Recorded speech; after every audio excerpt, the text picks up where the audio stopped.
Hello. I'm here. Dotball's here. Hello. Hello, Craig. Hey, Craig. It's your 50-50 round tonight. Coming up later, round 5, of course, and out of the 6 rounds of the quiz. Hello, Marion. Hello, Karen. Hello, Raymond. Hello, Michael. Hello, Janie. Hello, Mr. Doyle. There's nothing wrong with the Corona jab. All hail Bill Gates. Well, we've got political quite early, quite fast there. It's all kicked off. We've got a politician on tonight. I think I talked too much there tonight. I think I went on a bit too long. I liked Rebecca, who was on a Monday, but I'll keep tonight snappier, briefer. We've got a guy from the Labour Party coming on at 8 o'clock. But before that, we've got a quiz, and we're going to have some fun. We're going to have some quiz fun. All right. Can you hear me okay? Everybody hear me all right? I'm assuming you can hear me. Please tell me if you cannot hear me, because hello, says Louisa. Did you get my response to your message? Well, I didn't send it that long ago. No, I've not had a look. Let me have a quick look. Facebook, which is not always the easiest thing to do, because I'm pretty sure they change the interface just ever so slightly every time I use it. Drives me absolutely bananas. So I'll just try going in from the start again. I don't want to be one of those old men shouting at a cloud, but seriously, just leave stuff alone. YouTube changed today. Like I was doing little clips from the live quiz using the save as feature, and then what do you know? It disappears. I'm like, where's the save as feature? I look it up and they say, oh, nobody was really using it, so we took it away. I was using it every single time. Anyway, right, okay, yes, there's a picture from Louisa, which means we have an outstanding prize at the very last minute. Brilliant, absolutely brilliant. Right, let me just paste that into tonight's presentation, and then look, that's perfect. There was an empty slide with your name on it, and I can just stick it in there. Right, okay. Right. I was checking the quiz, ran out of time. Food delivery from Morrison's, that just came in. Just had enough time to get the frozen stuff in the freezer and the fridge stuff in the fridge. Some of the fridge stuff in the fridge anyway. Now I can do the quiz. Or the veg and tins is sitting out, but I'll get around to that later. Now, where are we? Thank you, Louisa, and thank you, Denise. Brilliant. Hello, let's get quizzical. Good evening from the suburbs. Peter, hang on. Are you not in Livingston? That's not the suburbs. That's the sticks, man. Where's the accordion? It's on the floor down there. You want to hear it?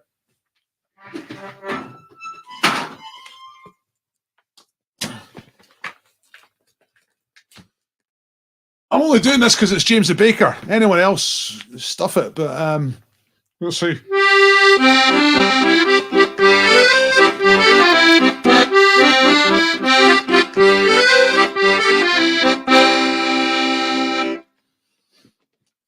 me something. I always do that. It's my sort of default tune. Let's do something slightly different. There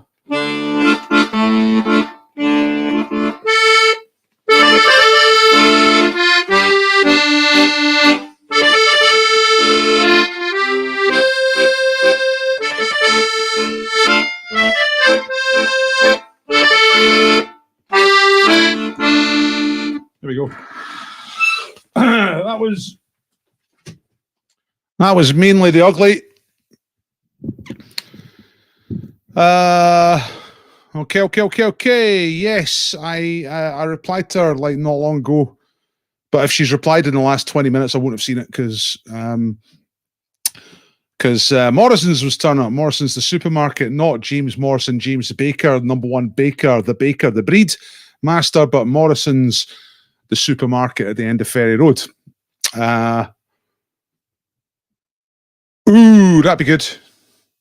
I was actually just thinking that just before it came on. Because I was using Chrome extensions to get rid of the labels in Street View for Where Am I? And as I was doing that, as I was setting up tonight, so I was thinking, I wonder if someone's done a Chrome extension for Save As on YouTube. That'd be good. I'll check that out. Thanks, Craig. Good idea. Right, okay. Do you play the bagpipes? Nobody plays the bagpipes. The bagpipes plays you. But I don't. No, I'm no good at blowy instruments. I've tried them before. Flutes, recorders, all that sort of thing. Nah, not good. I played a guitar when I was a kid. Classical. I could do that. I really like the accordion. I love playing it. And we've got a wee sort of piano keyboard now. I like playing that as well. I like the Top Cat tune on the piano with the chords and everything. It sounds good. But the piano's in the other room, so I can't do it from here. Kazoo. Aye, well, that's... this is a blowing instrument. It's more of a humming instrument. There's no fingering. There's no fingering required. Ha! Ooh, ha! You know, easy. Yeah, kazoos, but aye, blowy fingery. No fingery blowy. That's all. That's all it is, right? Okay. Let's get a quiz on. It's already 6 minutes past. Come on, Paul. Hurry up. Hey, what a great start. We're well behind time. Right, let's get started. You all know the quiz. 49 people here. Hello to everybody. Hope you're all well. Hope you're having a great time. It was something to do with licensing. Top Cat, Boss Cat. I never quite got my head around it either. Terrible man, Top Cat. His intellectual close friends get to call him TC. It's like, what? You allow me to call you TC? Who the hell are you? Boss Cat. Wanker. Anyway. Provided it's with dignity. So you're allowed to call me Top TC. You're allowed to call me TC as long as it's with dignity. What a wanker. What an asshole. Right. Top cunt. Right, give us a share, please. Live quiz starts soon. Most of you are here, know how to play. If you've not been here before, just go with it. It's easy. Answer the questions. Mark yourself after each round. Do not shout out the answers to the questions in the chat. Right, I'll give you the answers after each round because everyone's just trying to answer. You mark yourself after each round, so don't put answers in the chat because it's just a pub quiz. Everyone's just trying to answer the things. The exception to this is if I ask a bonus question to get you on the wheel. If I do that first to put the answer in the chat, we'll get on the wheel. There are already some people on the wheel because we had a private secret Kazula Palooza club the other night. So Beeg and Natters are both on the wheel.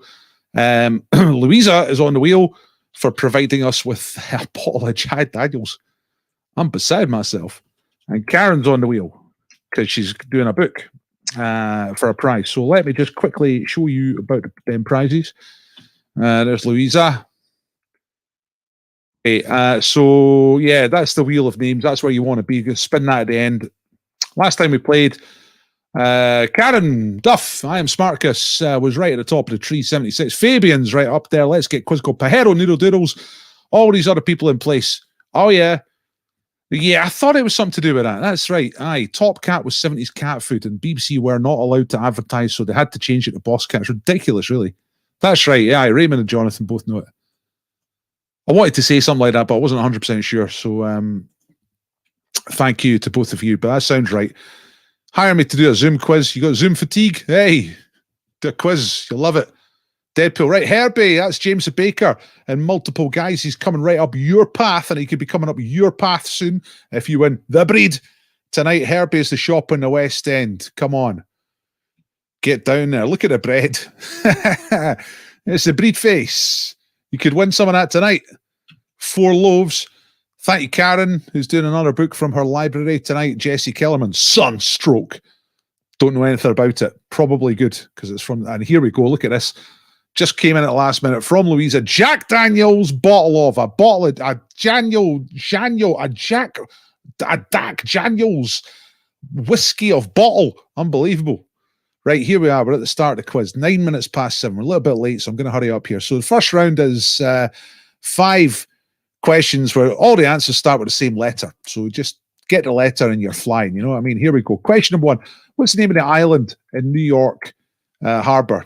The New York Harbor, they call it, right?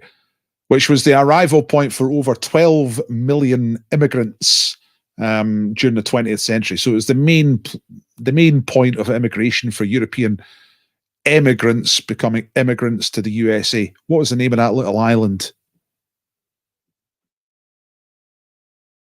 Best breed ever, for sure, for real. Raymond knows. He's tasted it. Number 2, which American comedian has had leading roles in several films, loads and loads of films, including The Golden Child, 1986, Bowfinger, 1999, and Norbit, 2007. So who's the lead from those films?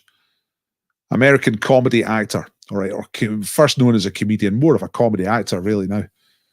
The Golden Child, Bowfinger, and Norbit. That's just 3 of his many, many, many movies. Number 3, in the same letter round. Remember, all the answers start with the same letter. So what's the name of the book of the Bible where Moses actually gets the 10 commandments? Key moment in the Bible. Everything's going fine. Suddenly, boom, 10 commandments.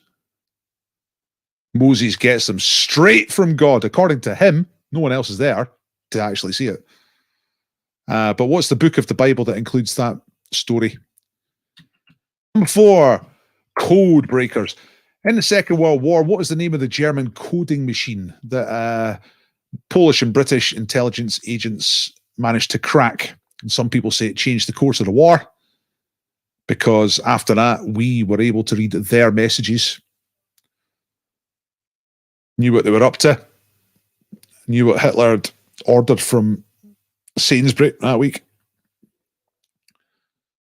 But what was the name of the machine, the code machine? And number 5, a little bit of literature for you. In the Gustave Flaubert novel from 1857 called Madame Bovary, what is Madame Bovary's first name?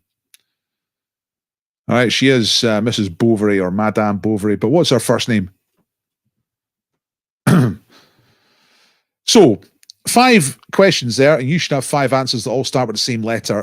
If you are ready, tell me that you're ready. I'm going to go over these questions one more time very quickly, and then I'll show you the answers. So, number 1, what's the name of the island in the harbour of New York City, within sight of the Statue of Liberty and all the skyscrapers? But it's where people got processed for immigration when they came off the boat from Europe. A little island. What's the name of it? Number 2, it's now a museum, I think. The Golden Child, Bowfinger, Norbit, all films starring which comedian? What's the book of the Bible where Moses gets those 10 commandments? Right, straight from the source, straight from God. What's the name of the German code machine that the Brits and the Poles cracked during the Second World War, thus winning the war?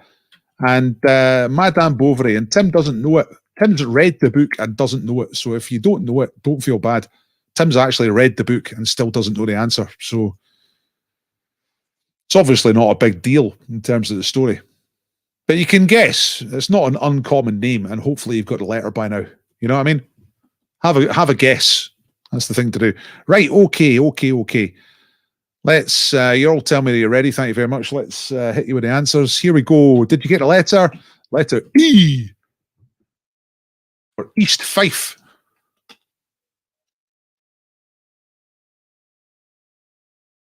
Okay. Here we go. 2 points for each of these. You score yourself, all right? You do your own marking. And you keep your score throughout the quiz. So number 1, the island is Ellis Island. That's where they had the immigration station for New York, for the East Coast. Ellis Island. You get off the boat, Ellis Island, get registered. That's it. Welcome to the land of the free. Number 2, The Golden Child, Bowfinger, Norbit, they all starring Mr. Eddie Murphy. Time for the first bonus question tonight. You get yourself on the wheel if you answer this question. Which what recent film is that? That's starring Eddie Murphy there. Came out last year or possibly the year before. It's on Netflix. So what's the name of that film? A relatively modern Eddie Murphy film. Quite a good film as well. No, it's not coming to America. That's I know there's a new version of that, but the original one's quite old. No, not Beverly Hills Cop 28. Good guess. Or 2. It's not any Beverly Hills Cop. All right, no one's got it. I thought you wrote. I thought at least 3 or 4 people would know this. But it looks like I'm the only person who saw it.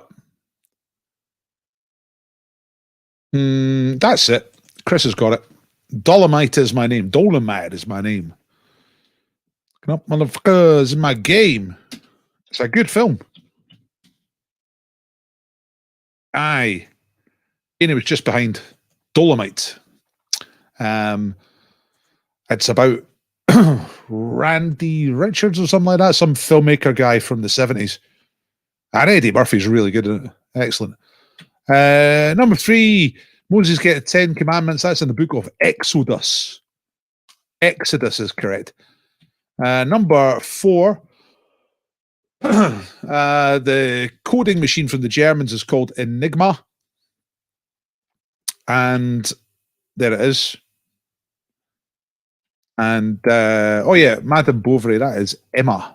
Emma Bovary is correct. So it's 2 points for right answer. So 10 points if you got them all right. But this is the point of the quiz at which you add bonus points. So if somebody on your team is a subscriber to Dr. Paul Quiz here on YouTube, add 2 points, okay, if you're a subscriber. If somebody has shared, if you've bothered to press share and shared it out to your celestial network, then get another point, 1 point. And you do add one if it's your birthday.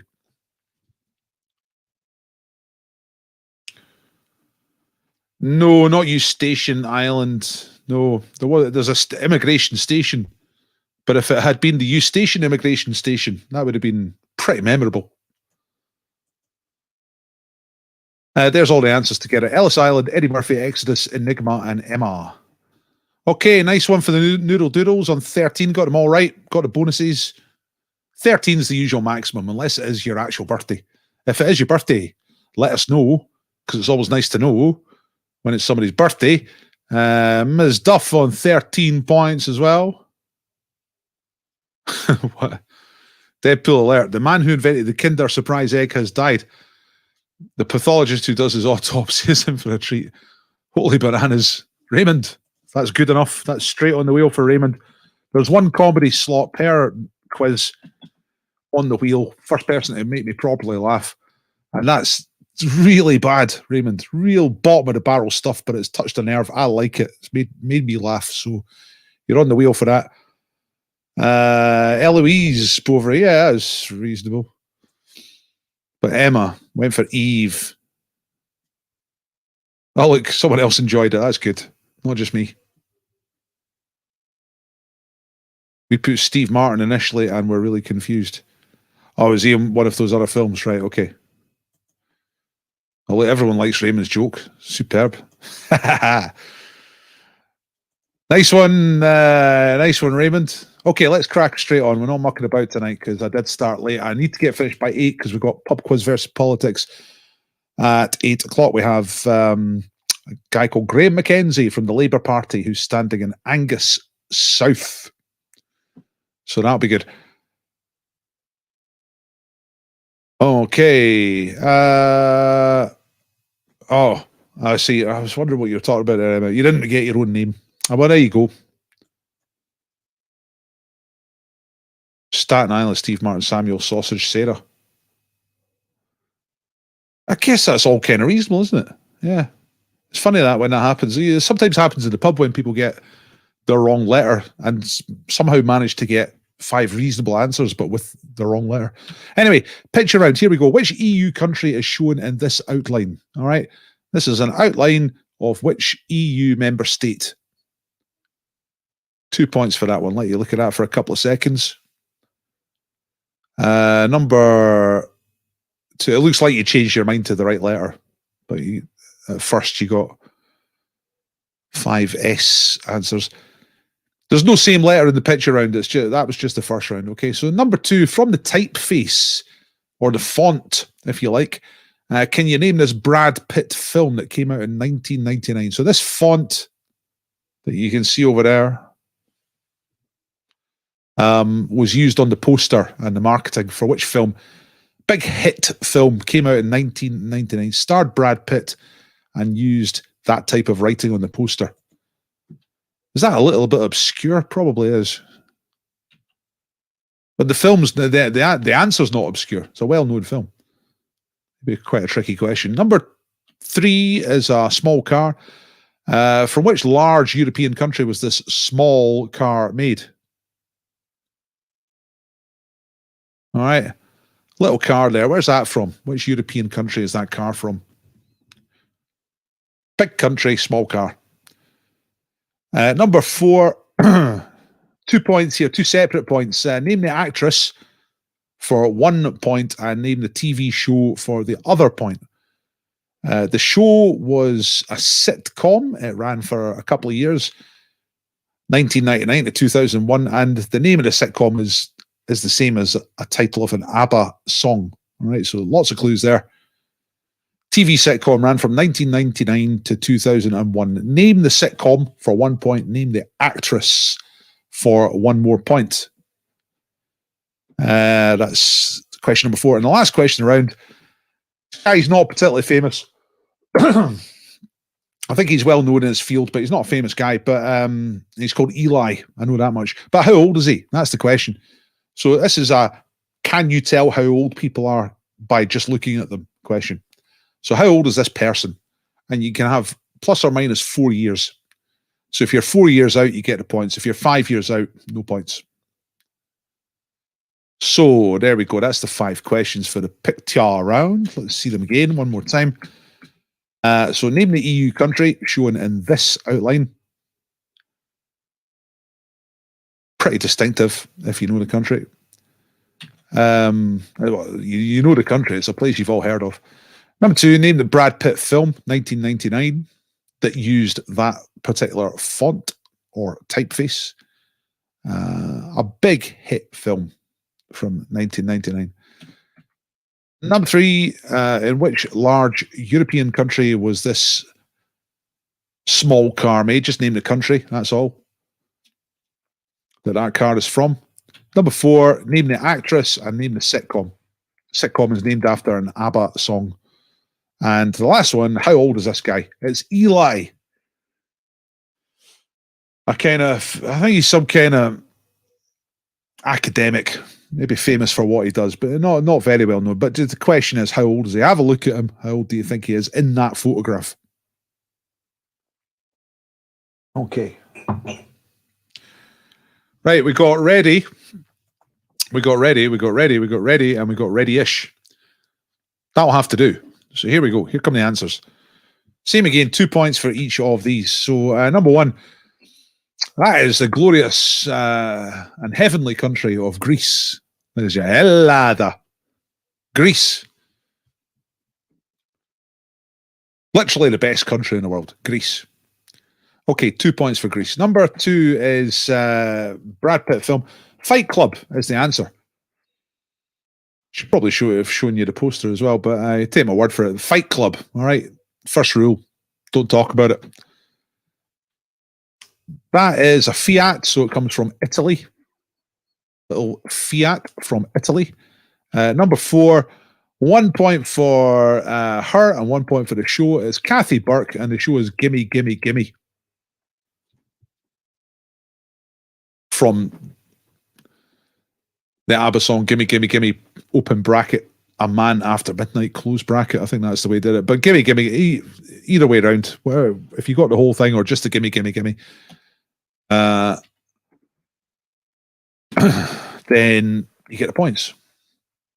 Hey, gimme exclamation mark, gimme exclamation mark, gimme exclamation mark, open bracket, A Man After Midnight, close bracket. That's the actual ABBA grammar. Okay. Oh, sorry, I forgot about this one. He's 78. Eli is 78. So if you said between 74 and 82, then you got the points. I nearly forgot about old Eli. Okay.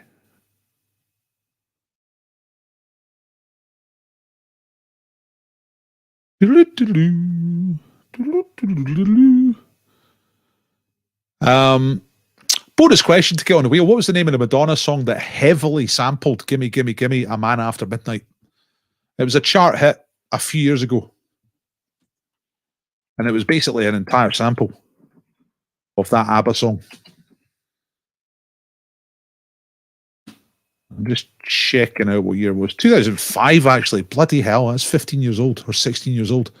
So 2005 song by... yeah, that's right. You got it right. Hung Up is correct. Let's have a look. Who got it first? Alison! Noodle Doodles. Excellent work, Alison.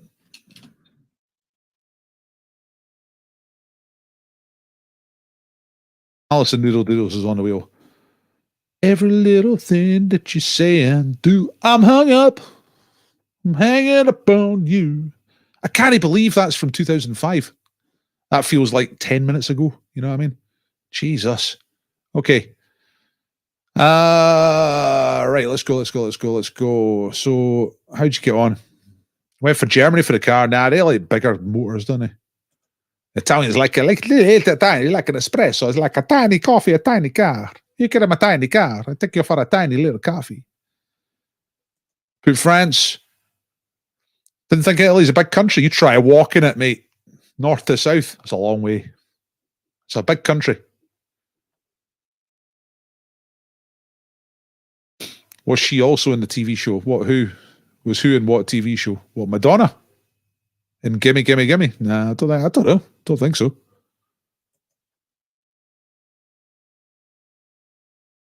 Terrible song, says Janet. Almost as bad as Phil Collins. Which one? The Madonna version, the original ABBA, or both? Personally, I love the ABBA version because I love anything by ABBA. And a wee piano thing I was trying to do is try to learn the intro to that. It's good. Difficult to play. Well, difficult for me. Didn't know Madonna sang that. Yeah. It's a Madonna song, but it was a big hit, but it was essentially just a cover of ABBA. Anyway,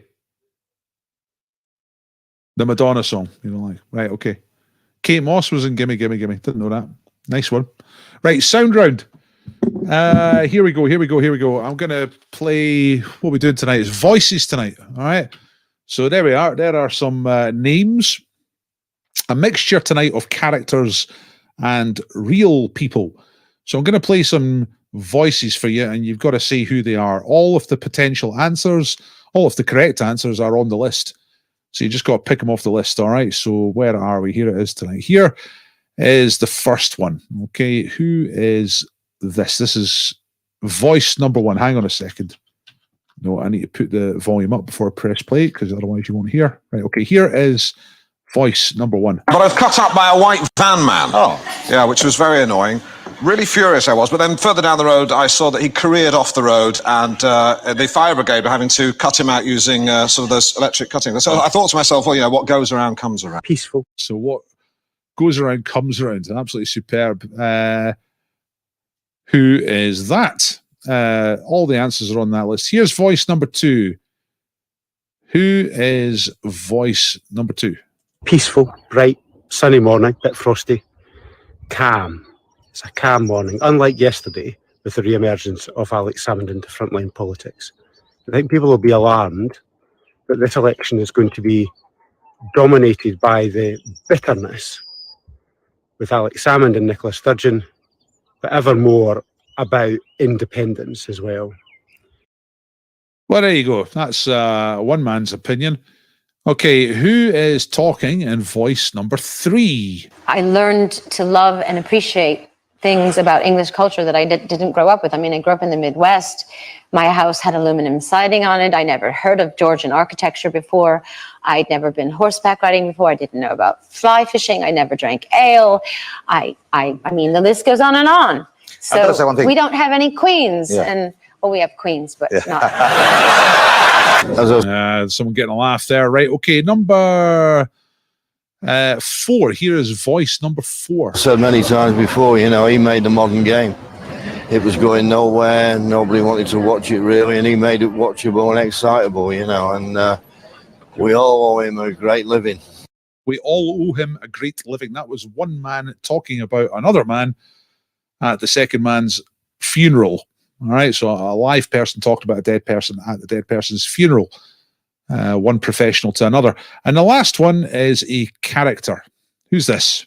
Why couldn't the 11-year-old get into the pirate movie? Right, it was rated R. R. Because it's about pirates. Okay, so a joke that takes a bit of explaining, a bit of a dad joke there, but who's telling it? What's the name of the character? Right, okay, that's a real mixed bag tonight. So here we go. Here, I'm going to play them one more time. Just pick your 5 answers from the list. So who is speaking in number 1 about being cut up by a white van man? But I was cut up by a white van man. Oh. Yeah, which was very annoying. Really furious I was. But then further down the road, I saw that he careered off the road and the fire brigade were having to cut him out using sort of those electric cutting. So I thought to myself, well, what goes around comes around. What goes around comes around. Okay, number 2 is a recent one, talking about this year's election. Peaceful, bright, sunny morning, bit frosty, calm. It's a calm morning, unlike yesterday with the re-emergence of Alex Salmond into frontline politics. I think people will be alarmed that this election is going to be dominated by the bitterness with Alex Salmond and Nicola Sturgeon, but ever more about independence as well. Oh dear. Right, okay. Number 3 is talking as an American person talking about life in England.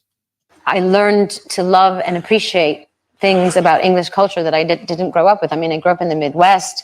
My house had aluminum siding on it. I never heard of Georgian architecture before. I'd never been horseback riding before. I didn't know about fly fishing. I never drank ale. I mean, the list goes on and on. So we don't have any queens. Yeah. And well, we have queens, but not. It's not a bad line, to be honest. Right, the 4th one is one professional talking about another professional at that other professional's funeral. As I've said many times before, he made the modern game. It was going nowhere, nobody wanted to watch it really, and he made it watchable and excitable, and we all owe him a great living. What? As I've said many times. Nearly played that again. And the last one is a character telling a joke and then having to explain it. Who's this? Why couldn't the 11-year-old get into the pirate movie? Right. It was rated R. R. Arr. Because it's about pirates. Pirates. Okay, yeah. Needs to be explained. Working his joke. Okay. Peter Middlemass was forced to watch the last one with kids years ago. Scars have not healed. Everybody else ready? Ready. That's the game, folks. You let me know when you're ready. And if I see enough of them, then I'll know to move on. But to be honest, I'm just going to move on anyway. For the sake of time. Try and keep on top of the time tonight. Although we've got Guess Who tonight as one of the rounds, and that's usually pretty quick. So that's good. All right, here come the sound round answers. Bit of passive aggression. There's a couple that could fit that bill. I'm not quite sure which one you were talking about, but there's a few that could fit. The first one, white van man, but the white van man gets in a terrible accident. So who's delighted about that? It's Alan Partridge. Alan Partridge, ladies and gentlemen. 2 points for Alan Partridge. One of the great comedy characters. Number 2, Willie Rennie. I don't know if you know who Willie Rennie is, but he's the leader of the Scottish Liberal Democrats, right? And he does these little video blogs because he's a runner, right? And he thinks that's good for getting elected, so he puts it on Twitter every day, him out for a run in his jogging stuff. Here I am, early in the morning, going jogging, and here's my thought for the day.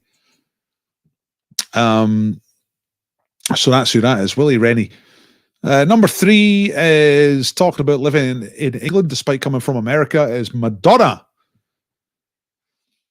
Slightly disingenuous, saying that she'd never heard about Georgian architecture before she went to England. Really? I don't think so. I think she's playing that up. Anyway, Madonna. Number 2's passive aggressive. Yeah, kinda. Number 4, John Virgo, snooker player. And he's, well, who's he talking about? Because I don't think I've mentioned that actually. There's a bonus question. Who is he talking about? He's saying, the person who's just died made the modern game, made it exciting.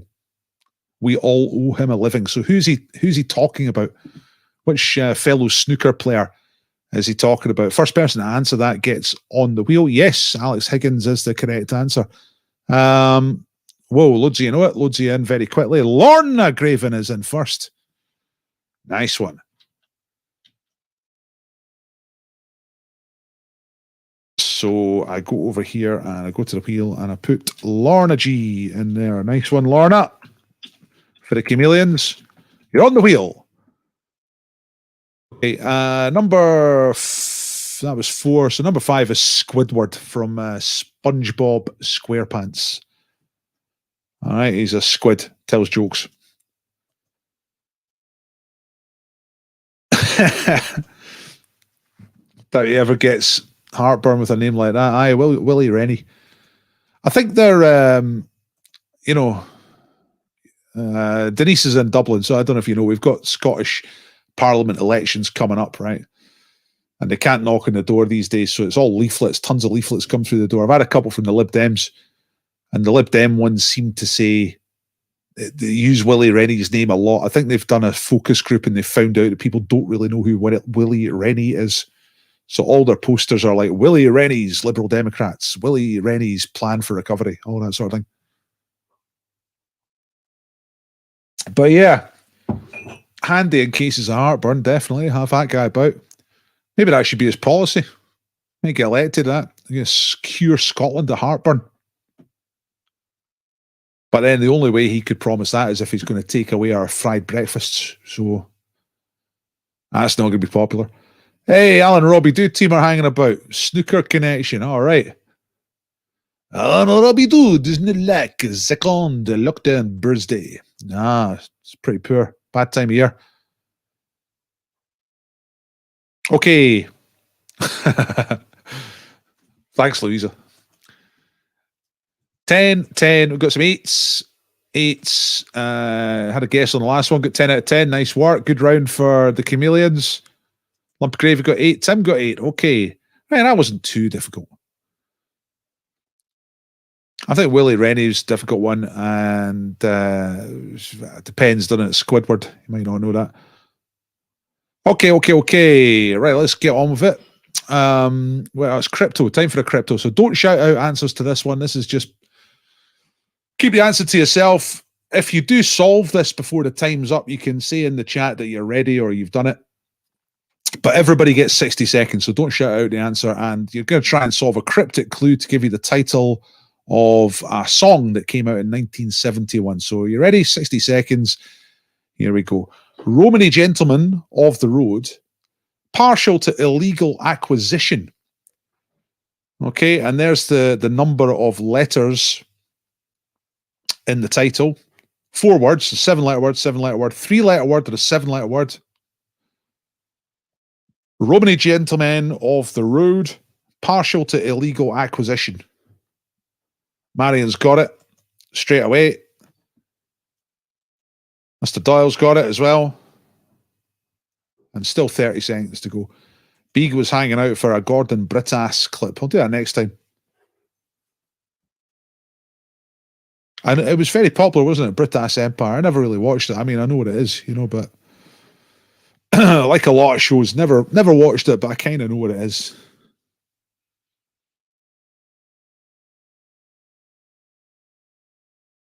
But it's a beloved character, Gordon Brittass. I'll do him next time. See, it's always been real people up to now, but I was thinking the other day, I could do characters. I don't have to be stick with real people, Right, okay, time's up. Lots of you say you got it. You think you've got it. Okay, 3 points if you did get this, ladies and gentlemen. The answer is Gypsies, Tramps, and Thieves. Mr. Doyle says the first single I ever had. Well, what a great choice. What a fantastic way to grow up. What a tune. Cher, of course. Gypsies, Tramps, and Thieves. We hear it from the people of the town. They call us gypsies, tramps, and thieves. But every night, all the men would come around and lay their money down. You see? Tramps is not 7. Oh, fuck. Gypsies, tramps, and it's right in front of me. 6. You're right. Sorry. Right. Tell you what. If you didn't get it because of that, then give yourself 3 points. If you thought of the answer but then thought, oh no, it can't be, then give yourself the points. And that's fair. And if you got it anyway, despite that, it should be, all right. All right. Sorry, I made a mistake.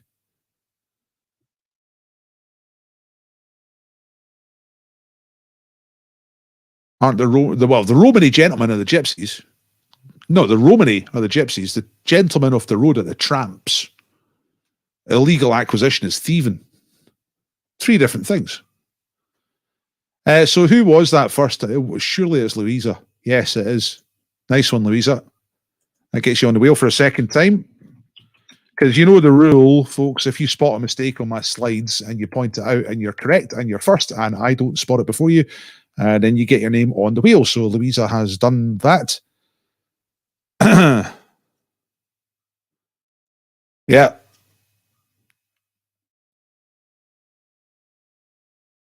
Did you? Did you, Beak? Did you now? But if I type, well, no, you see. Louisa says, tramps is only 6 letters, and then the very next comment on my feed, on the place where I look at these things, is big. So Louisa was more specific and ahead of you. Louisa's the best at that game. You know, like other people are quite good at it as well, but Louisa is the undoubted queen of pulling me up on my stupid mistakes. I never said the gypsies are thieving. What? No, I never said the gypsies aren't thieving. What's the point? They are with the thieves. Yeah, that's right. Yeah, there's a comma in there. Romany. It's a cryptic. It's no racist. Right, okay. It's not racist.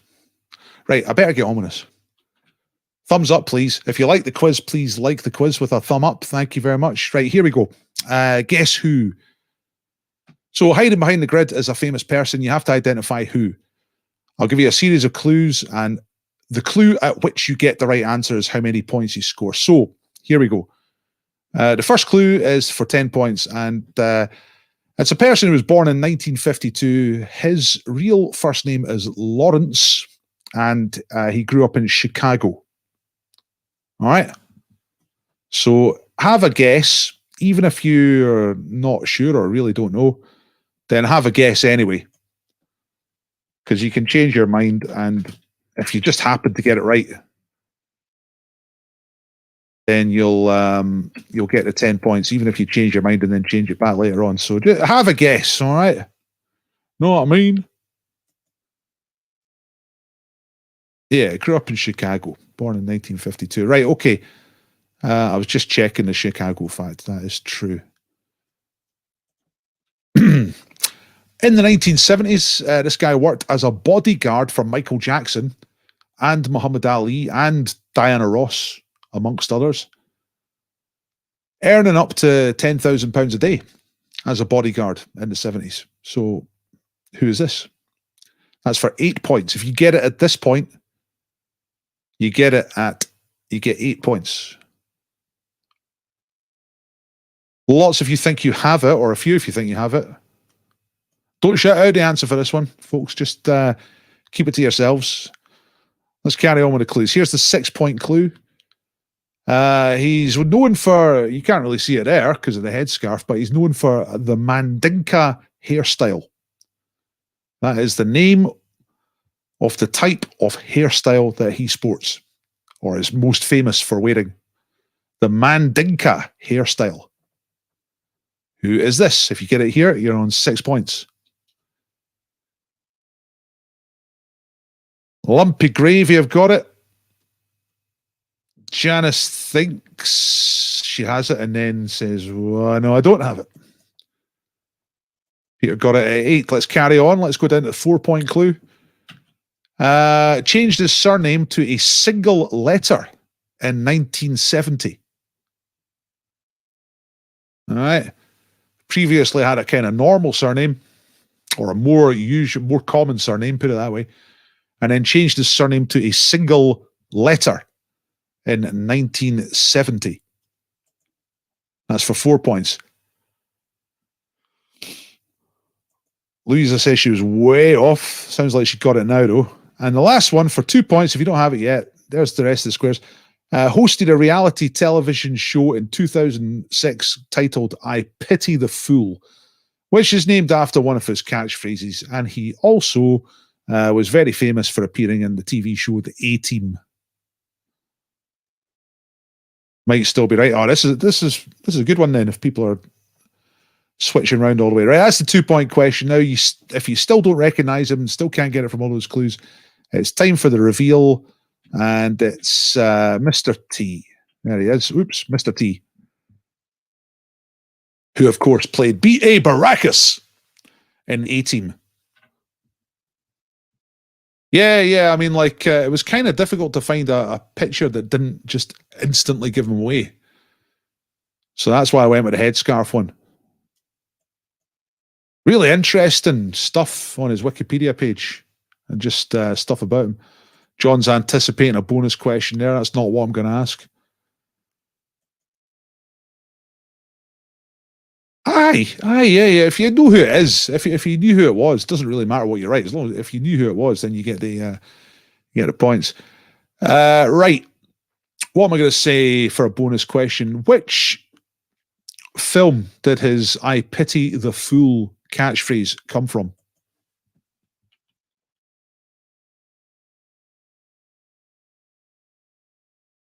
Tell me exactly which film that came from. I pity the fool.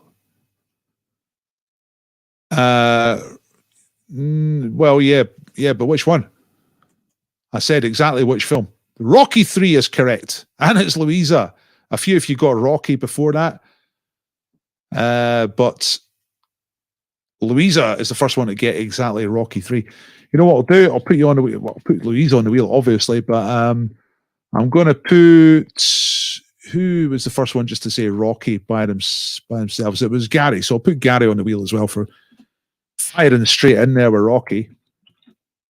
But Louisa, so he was first. And then just missing out was Kirsten and Michael. And then Louisa hit us with the full correct answer, Rocky 3. Nice work. Okay. Rocky 3. Line was written by Sylvester Stallone. All right. So, and he did play Clubber Lang. Somebody anticipated that question. Played the part of Clubber Lang. Anyway, let's move on. Mr. T. Interesting character. He doesn't wear his gold anymore. I found out today. Apparently, he stopped wearing gold after Hurricane Katrina because he saw poor people losing everything, and he thought it's just not right for me to go around wearing gold anymore. So maybe that was his excuse. Maybe it was just getting a bit heavy, you know. Anyway, 50-50 round, Doctor Who versus Star Trek. Thank you to Craig Macbeth for suggesting this. I've been asking you for various suggestions for the 50-50 round. This one is Doctor Who versus Star Trek. Here we go, 50-50. Just pick a correct answer. So number one, in Doctor Who, which race is created by Davros? The Cybermen or the Daleks? Now, if you're like me, you don't really know much about Doctor Who or Star Trek, so... but the good thing is it's 50-50 round, so you can just guess. If you know a lot about these things, then these are probably going to be way too basic for you. But don't worry, round doesn't last too long, and you'll get them all right. Number two, what year was Star Trek The Motion Picture released? That was the first Star Trek film, 1979 or 1989?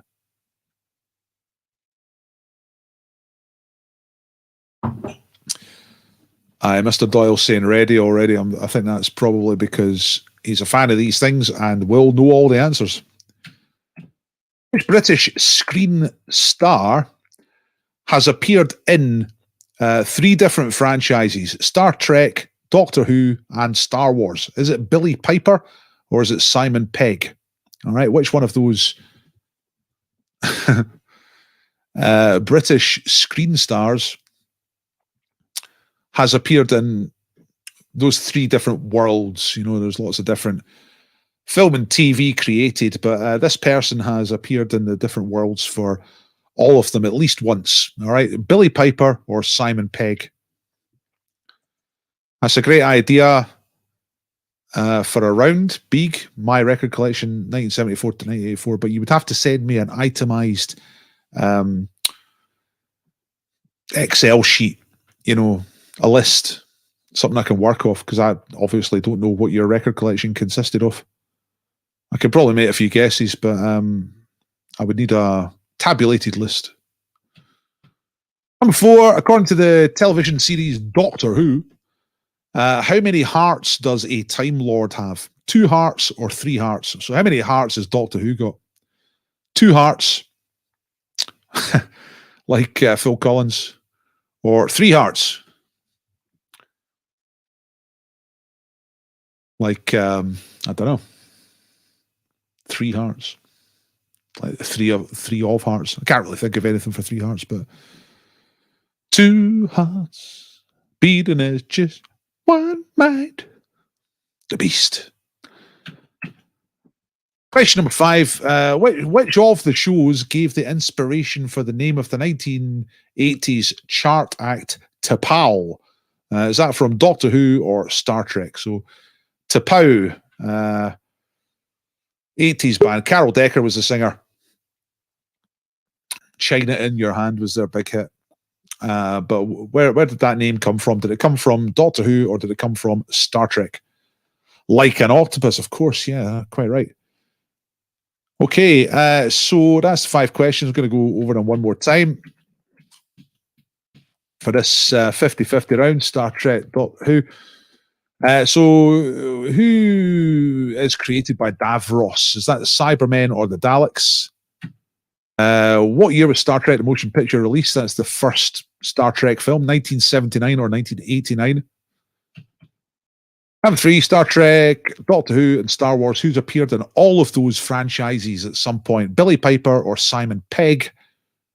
How many hearts has your Doctor Who actually got beating inside his body? Is it 2 hearts, like Phil Collins, or 3 hearts like an octopus? And the last one, which of the shows gave the inspiration to the 80s chart pop group T'Pau? Is it Doctor Who or Star Trek? Right, you all ready? Peter's ready, Craig's ready, Janie's ready, B's ready, Doodles, Karen is ready. Everybody's ready. You have to be ready because it's the 50-50 round. You don't have to do much. You just got to pick one answer. Right, okay, here we go. Here are the answers for 50-50 round. So, created by Davros. That is your Daleks, all right?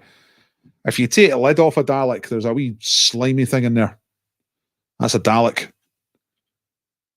Davros has got a face. Cuts about. It's like a wheelchair. Daleks. Number 2, Star Trek the motion picture. That's 1979. Okay, 1979. Star Trek the motion picture. Didn't get great reviews. Never seen it. Don't know what it's like. Number 3, which British screen star has appeared in all of them? Star Trek, Star Wars, and Doctor Who. They are Simon Pegg has been in all of those. I knew this would kill it. Sci-fi stuff, got to go. Thanks for the quiz, got to go. Says Janice. Doesn't what I know about this stuff. It's only one round. According to the TV series Doctor Who, how many hearts does the Time Lord have? He has 2 hearts.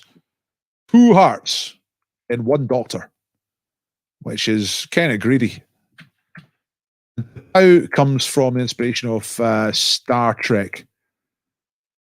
That's right. So I think that's Sarah. You're anticipating a bonus question or just information. Is that right? It's T'Pau Spock's mum. I don't know that, but I didn't have time to look it up. But I think that's what it is. Okay. Here are the 5 answers to get it. Daleks, 1979, Simon Pegg, 2 hearts, and Star Trek. How did you get on with that round? So sorry if you're a total expert, but they were basic level because I don't know much about that stuff. And it's good for me to write stuff about stuff I don't know. But it is more difficult. Because it's difficult to know what's easily known, what's not easily known. 10 sadly. 10. Better than I thought. 8 out of 10. Well, it's good guessing. You know, it's the power of good, intelligent guesswork in this round. That's what it's all about. 10. There's Tim. There's my man. 4 out of 10. Nice one, Tim. Okay, we got one more round to go. And then we're going to be meeting Graham McKenzie from the Labour Party just after 8 o'clock. And we're going to be doing pub quiz versus politics. Labour Party need, I don't know, about 30 points to go in the lead. Something like that. Good team of the day tonight. Right, okay. Here we go. Gary says he thought Tapau was Captain Kirk's pet cat. Pow! It sounds like a cat's name, doesn't it? Right, here we go. Double or bust. Let me see. Right, it should be okay. So double or bust, you know how this goes. This is the last round. So after this, I'm going to get you to upload your score. You get 4 points for a correct answer. That's double. But you run the risk of going bust. If you put one wrong answer in this round, then you're dead. You bust. You get bust. You get 0 points for the round. And that's if you go for one and get it wrong.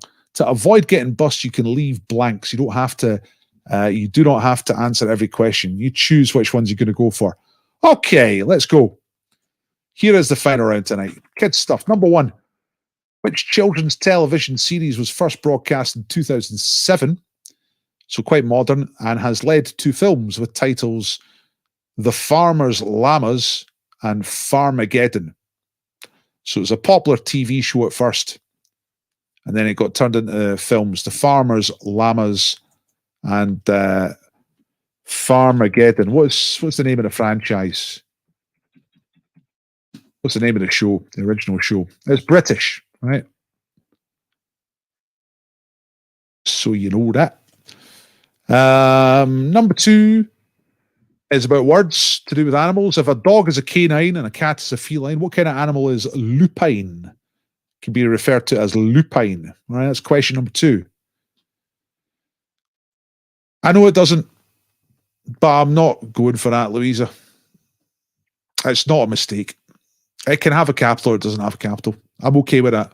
Punctuation's different, but the odd capital letter here and there, that's the kind of German vibe. I'm okay with that. We're mixing up European culture. You know, Germans like to put a capital letter on the front of any noun, not just proper nouns. So I'm cool with that.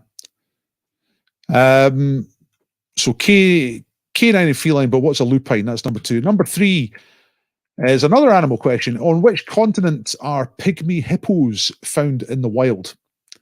There are creatures called pygmy hippos. But which continent can you find them on? That's question number 3. On double or bust, remember to be careful about which ones you're going for, or just go for it. World champion. Question number 4. In which sport was an Englishman named Adrian Jackpot Lewis a world champion in 2011 and 2012? Now, I've got a bit of deja vu. I might have asked this recently. I'm not quite sure. If so, then, and you can remember it, then well done. So in which sport was Adrian Jackpot Lewis a world champion in 2011 and 2012? Yeah, I've got to show a bit of backbone sometimes, big, you know. Get walked all over by you a lot if I didn't.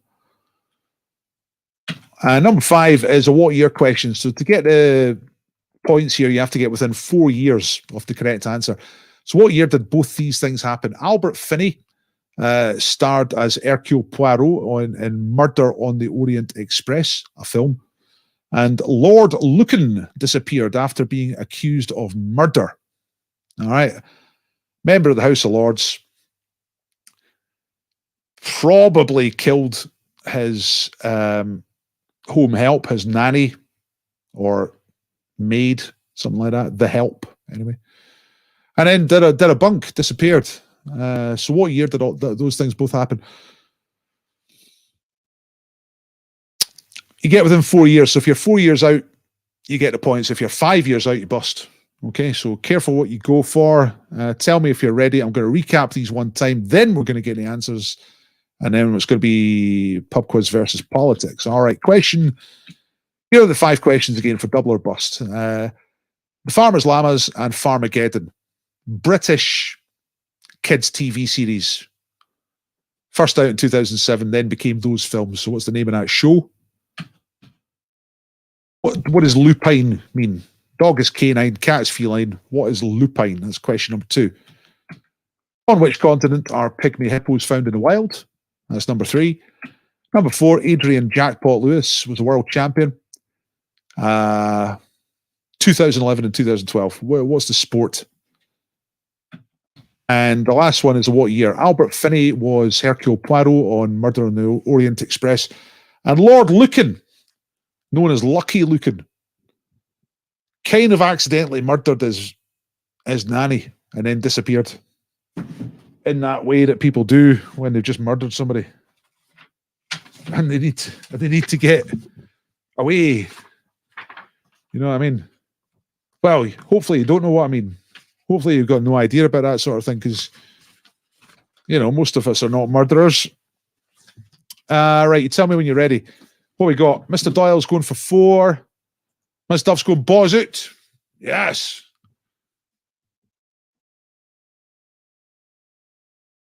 Graham's going for 4. Louise is going for 2. Mixed attitudes in that household. Lumpy Gravy going for a tentative 3. Marion's going for 3 as well. Right. Maybe a tricky round. Last one. I was kind of thinking it was quite straightforward, but maybe it's a little bit difficult. Craig's getting the balls out. Remember, balls out refers to going for all 5. Anything less than that is not balls out. Chameleon's keeping them inside. That's right. Yeah, couldn't tell the difference between his wife and his nanny. That's the story. That's the most popular theory anyway. He was trying to murder the wife, got them mixed up. I didn't really know about it until I was reading about it today. Anyway, I think you're all ready. Let's get on with it. Here come the answers. Right, mark yourself. You know this, double or bust. So 4 points for a correct answer. Bust if you actually went for something and got it wrong, but if you leave something blank, nothing bad happens. Here come the answers for the last round. So, kids stuff, Farmers, Lambs, and Farmageddon. I get a feeling some of you might have left this one because it's kind of you know it or you don't. It's Shaun the Sheep. All right. There's Farmageddon. Shaun the Sheep. Farmageddon, same people that did, Wallace and Gromit and all that. So 4 points for Shaun the Sheep. Number 2, Lupine. That's a wolf. Yeah. Wow. Number 4, Pygmy Hippos, found in the wild, Africa. Normal hippos from Africa, Pygmy hippos from Africa. There they are. Look at that. How good is that? That's a baby one. That's not like a full-size pygmy hippo. They're not that pygmy, but that's a baby one. I think they got one at Edinburgh Zoo. But they used to have anyway. I don't know. I've not been there for a while. Adrian Jackpot Lewis was world champion in darts, the sport of kings. There he is. And year. Right, okay. Did you go for a year? You had to get within 4 years to get the points here. So Lord Lucan disappears after doing a murder, probably. And Albert Finney is Murder on the Orient Express. Correct answer is 1970. That's wrong. It should be 74. I make a mistake. It's 74. So 70 to 78 is the right answer. I've got it right there. Right, you can see it there.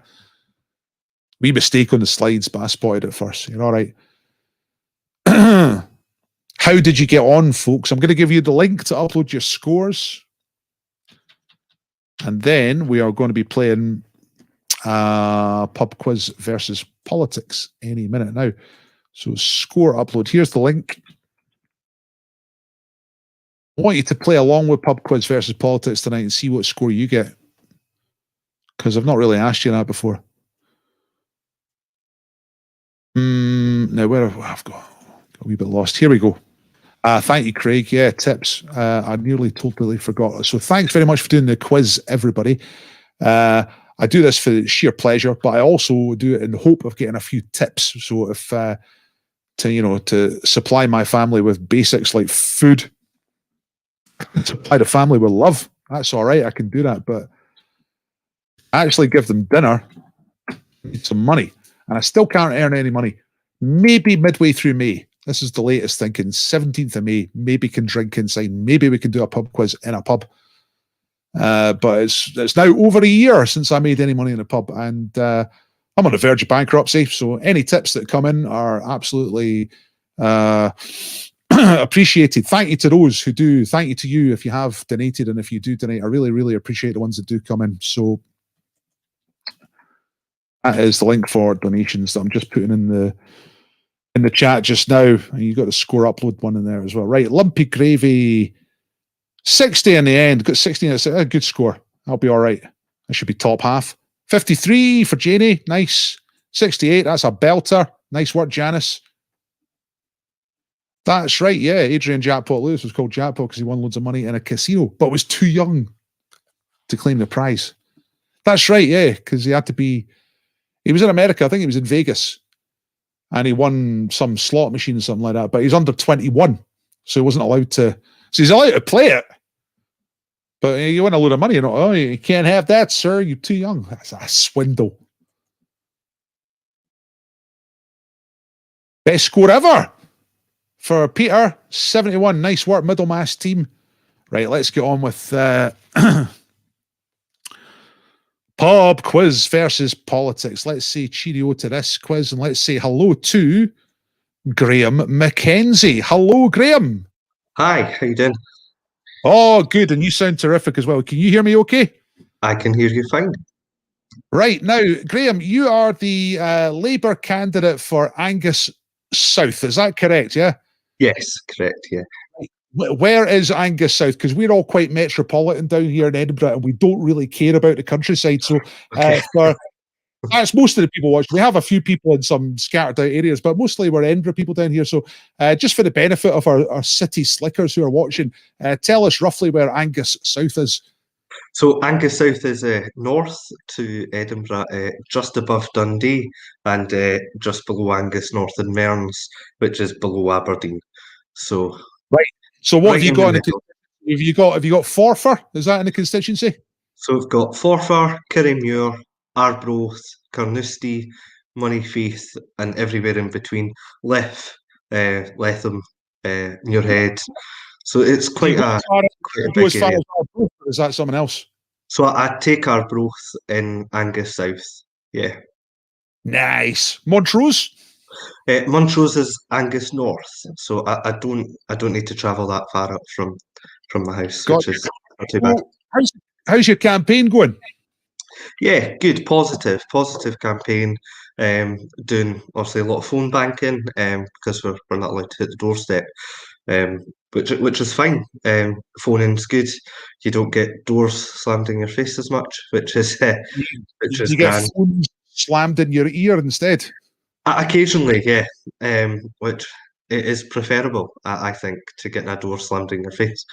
It's less hurtful. Yeah, I was going to say, yeah, and it physically hurts less. Like, tell me about, Yeah. like, you used the term there, phone banking. Now, I'm not a political activist, so I don't quite know what that means. What I'm thinking is, you've got a list of people who might have been interested at some time, a little, like, not quite cold calling, kind of 50-50, or is it just sheerly just phoning anybody? I would say it's a 50-50 mix from cold calling. Obviously, you want to reach every electorate that you can. So for a lot of people who are, say, against the Labour Party, they would deem it as a cold call. But for people who are, supporters of us in the Labour Party, they welcome the call, and you typically get a good conversation regardless of what people's political beliefs are. Yeah, and what about yourself? How did you get into it? Because, like, now I don't know. Maybe it's the fresh air up there, but you don't look very old at all. You look like you've just out of school, Graham. I mean, how old are you, and how did you get into this? That's a clean-shaven look. I read that people don't trust people with beards, so I got true. I can tell you about that. Yeah. So no, I'm 23, so yeah, quite fresh out of school. I've been out of school for 4 years, 2016, 4 years. Been out of school, 5 years. Sorry, I left school into work, so I've done it the hard way. I left school with sort of little to no qualifications at a higher level. Went into precarious work, pulling pints, got the sack. Went to. Tell me about that. How did you get sacked? Where would you get sacked from? It's a story for a different time, I think. Right. Well, it was quite nasty. It's a long story, but long story short, it's actually my dad I worked for, and it was him who sacked me. So there's the lesson: don't work for family. Well, without knowing any more about it, then what a bastard. Yeah. So after that, sort of faced some unemployment. I was unemployed for 3 months, and then I moved to Asda on the pizza counters. Right. I then soon moved to the opticians in store, fell in love with working in optometry, and that's what I do today. I now work in an independent optometry practice in Dundee. Well, that's And absolutely key worker for as far as people like me are concerned. That's absolutely core. That's absolutely so. Just quickly, how did you get into politics, and why the Labour Party? So I got into politics back in 2016. I sort of the interest got spurred in 2014 around the independence referendum, but I didn't sort of align myself with any political beliefs or political party. 2016, the SNP in Dundee proposed to close my school, and for me, that was something that, my school, I was quite lucky that in school we were more than a school. It was a smaller school, so it did have that family feel that everybody for generations had managed to, feel. So I felt strongly about it. And it was only the Labour Party in Dundee that stood up against the closure. So for me, it sort of naturally was a progression to joining the Labour Party after that. But it is the party that I agree with the most, really. So that's how I got into politics, and I've been hooked ever since. Well, good for you, man. Right, okay, I'm going to get on to the quiz now. So how do you get on with pub quizzes generally? Typically not bad. I usually do it in a team. So Yeah, well, you're only 23, so it tends to be more difficult for younger people. But you're obviously a younger person who's got an interest in things, so it could work out for you. I'm going to tell you the format. I'm going to ask you 10 pub quiz questions. Right, the first one is easy and it's worth 1 point. The second one's worth 2 points. The third one's worth 3 points, so on. They get more difficult up to 10. Whoops. If you answered all the questions correctly, you would score 55 points. I think you need about 30 to go into the lead, but that would be a really good score because the Greens and the Lib Dems have posted good scores so far. But here we go. This is you, Graham. Let's get started. So number one is an entertainment question. Now, this is meant to be a really easy one, but you're only 23, so this could go either way. Which American action-adventure TV series from the 1980s, which is like the ancient world as far as you're concerned, had main characters called B.A., Murdoch, Hannibal, and Face? Do you know what that is? No, I'm going to get. They Going to hazard were, the guess with well, okay, the go on. 18. Yes, very good. Okay, excellent. Right. Now, you see, people my age are like, what? How can he know that? But the thing is, that's like asking me about the 1920s or something like that. So, well done. You're off the mark. 1 point. Question number two is a geography question, right? Okay, along with white, what is the other colour that makes up the flag of Turkey? Red. Good. Excellent. 2 points. 100% so far, Graham. You're going like a train. Question number three is a historical question. Which famous British military man's last words were reported to be "Kiss me, Hardy"? Who said that? Last words in the heat of battle. Heat of battle. I'm going to have to pass on that one, I think. I'll give you another clue. The battle was in 1805. Nelson. Yes, very good. He dug it out right at the last minute. Absolutely fantastic. Admiral Lord Nelson at the Battle of Trafalgar gets hit. He's bleeding everywhere. He's going to die.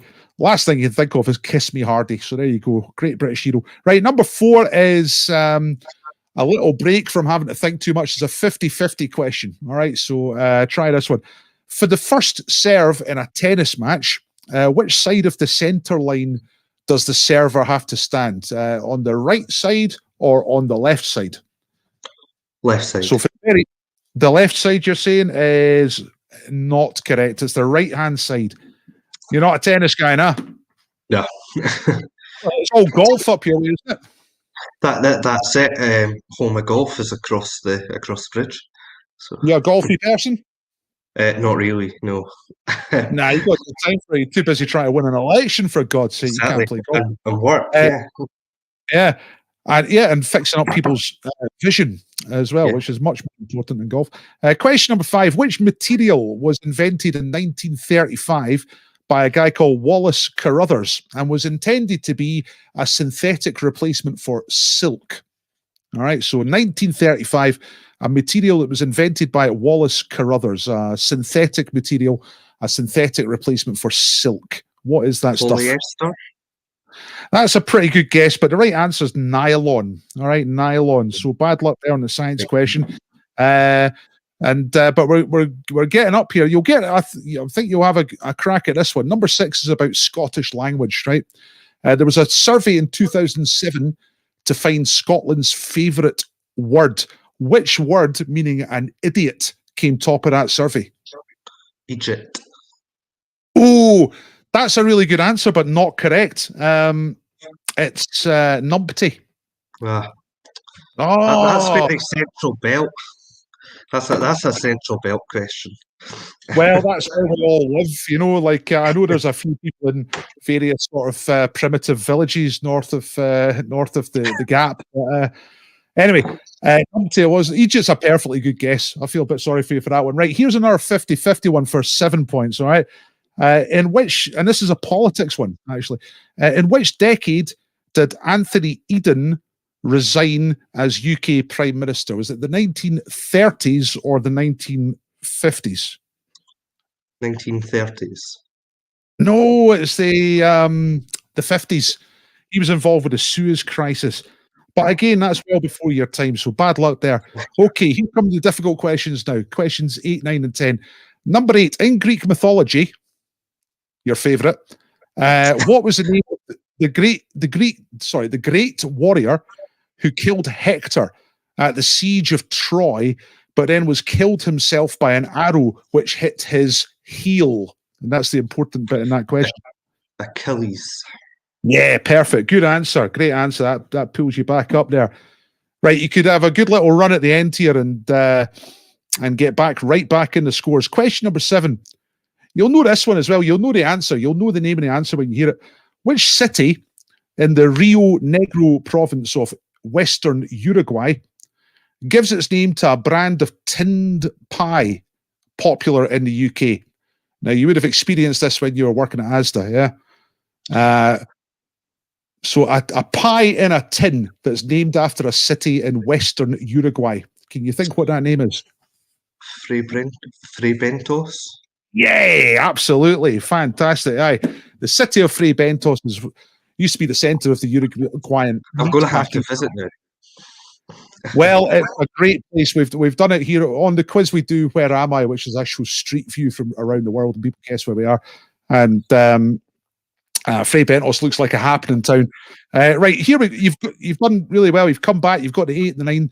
Here's the 10-point question. This is the last one. This is for a great score, actually, if you get this right. So in which sport did a woman called Nicola Adams win gold medals for Britain at the 2012 and 2016 Olympic Games, making her the first woman to win medals for Britain in this sport?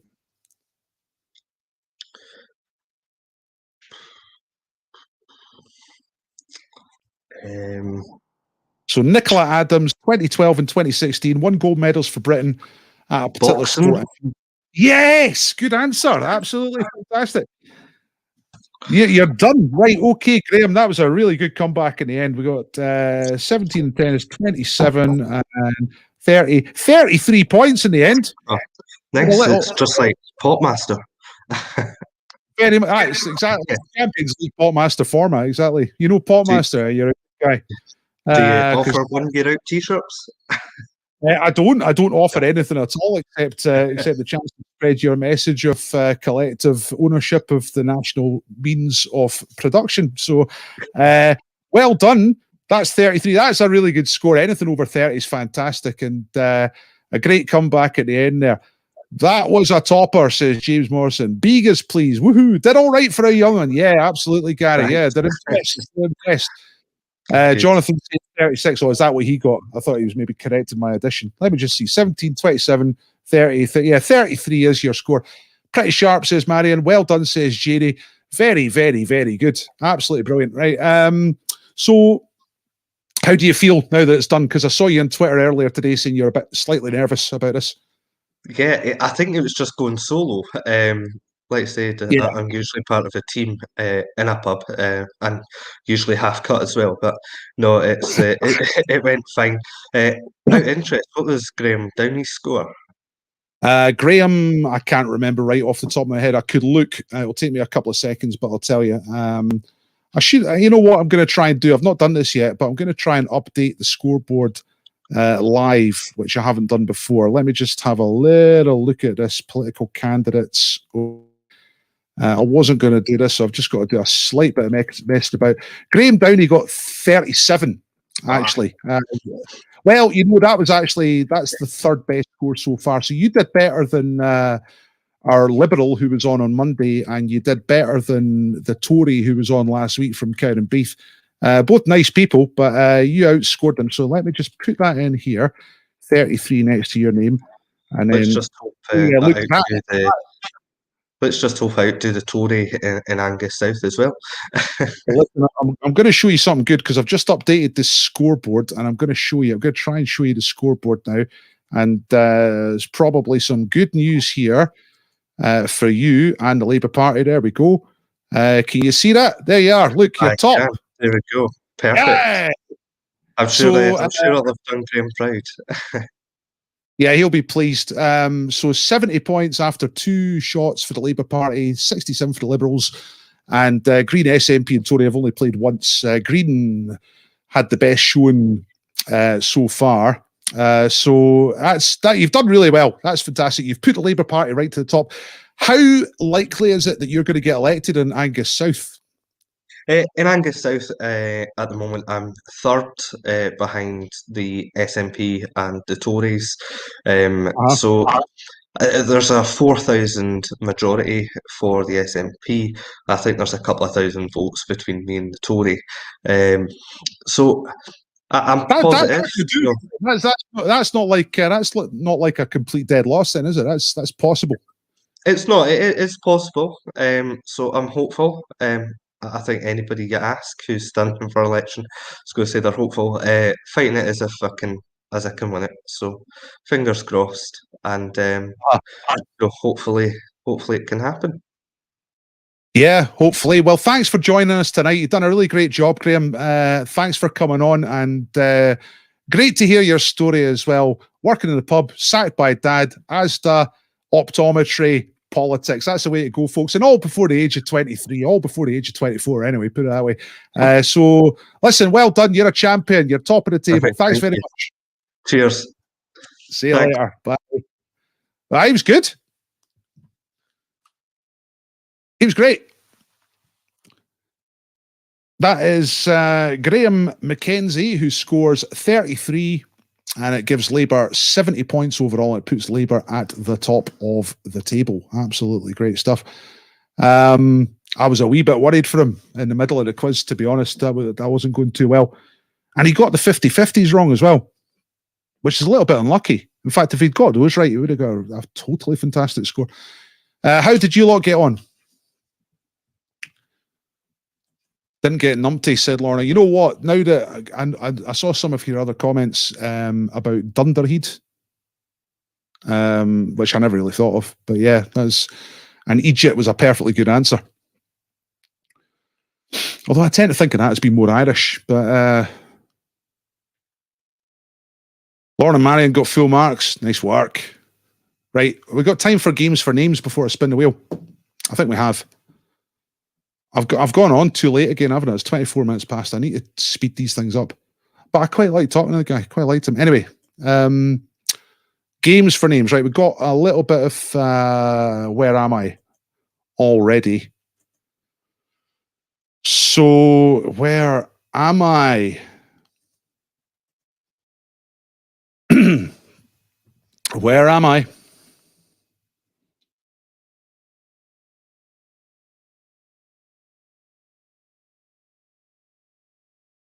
Thought Silky question was 4 points. The Silk question was 5 points. I can go over them again afterwards if you want, but let's do a little bit of where am I? It's not Swindon. It's not Blackpool. It's not Musselburgh. It's not Glasgow. Arundel? I might actually start putting the questions for pub quiz versus politics on the screen. Makes it a little bit easier to keep your score. Glasgow, Halifax. Hey! I thought I was going to have to go around for a little bit, but Louisa's nailed it straight away. Louisa Jobson has identified Halifax. How the hell did you get that? That's amazing. That's good stuff. Nah, ain't no Peebles. There's no building that size in Peebles. Look at the size of that thing. You could fit Peebles in that. Look, there's a Vue Cinema. You could fit Peebles in there. That's a good sign, isn't it? Huddersfield, Burnley, Keighley, Ackroyd, Mill, M62 West. Wacka wacka, great stuff. Right, let's get another one on. Louisa's on the wheel again. I think there's at least 3 Louisa Jobsons on the wheel tonight, and she's supplying us with the best prize ever, bottle of Jack Daniels, so that's good. It's justice, you know. Right, let's check this out. Let's do another. Where am I? I'm just going to get it up here. I've got to remember where this is. All right, I remember. Used to go out with a lad from Halifax. Don't tell Graham. Have you been to that Red Squirrel Cafe then? Romantic. The romantic Red Squirrel Cafe. Gathering nuts. Right, what's going on here? Look at, what the hell's that? Some kind of foreign bike. Well, the best prize is the bread, obviously. Let's see what we got. Lisbon, Leal, Solihull. You don't often see that. Lisbon, Leal, Solihull. Strasbourg, Amsterdam, Leal, Toulouse. Too tight, too loose. Stockholm, that's closer. Köln, no. Lyon, Lillestrøm. Oslo, Ashby de la Zouch, Lille, Copenhagen. That's closer. It's the best one so far, but it's not correct. Gothenburg, Como, Rotterdam, Ron, Boston. Nah, it's European, Neil. Copenhagen, Trondheim, Helsingborg, Uppsala. Uppsala, your head. Say Uppsala, your head. No, it's not that. All right, Stavanger. I thought it said Stranraer. No. Right, okay. Oh, look, I was about to start giving clues, but look, Alistair's got it. It's our house in the middle of our street. Our house in the middle of our street. There we are. It's in Denmark. That's Aarhus. Nice. It's Denmark, yeah. So they got 7-Eleven, they got McDonald's, they got Starbucks. So it's just like every other place in the entire world. Shopping. That's nice. Nice building. What's that? Oh, it's H&M. Do me a favour. What's that? Magazine. So, not much going on. They've got bin lorries. Fantastic. Northern German girlfriend was helpfully shouting Danish cities at me. Yes. That's the point of having a German lover, is that they can shout at you in a very loud voice. Many lists of things. I had a German girlfriend once, and I couldn't handle it, to be completely honest. Alistair Popple. There we go.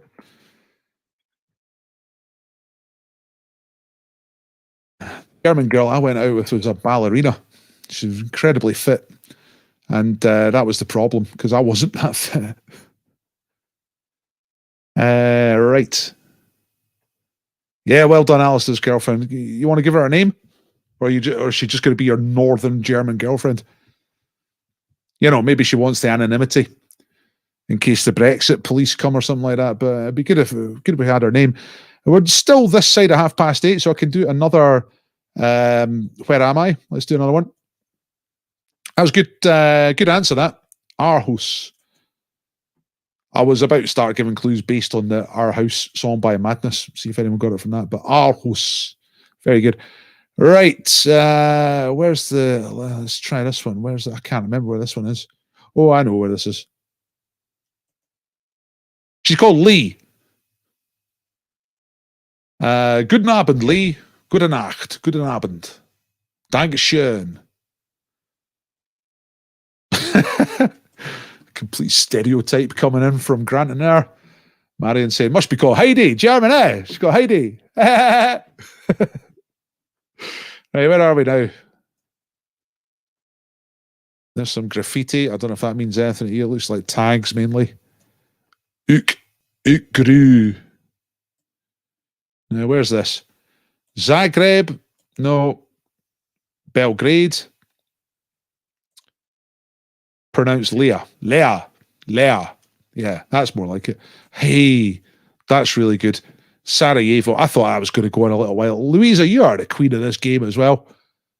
It is. It's Sarajevo. That's what's going on here. Absolutely brilliant. That didn't take long. Should we go down the street a little bit?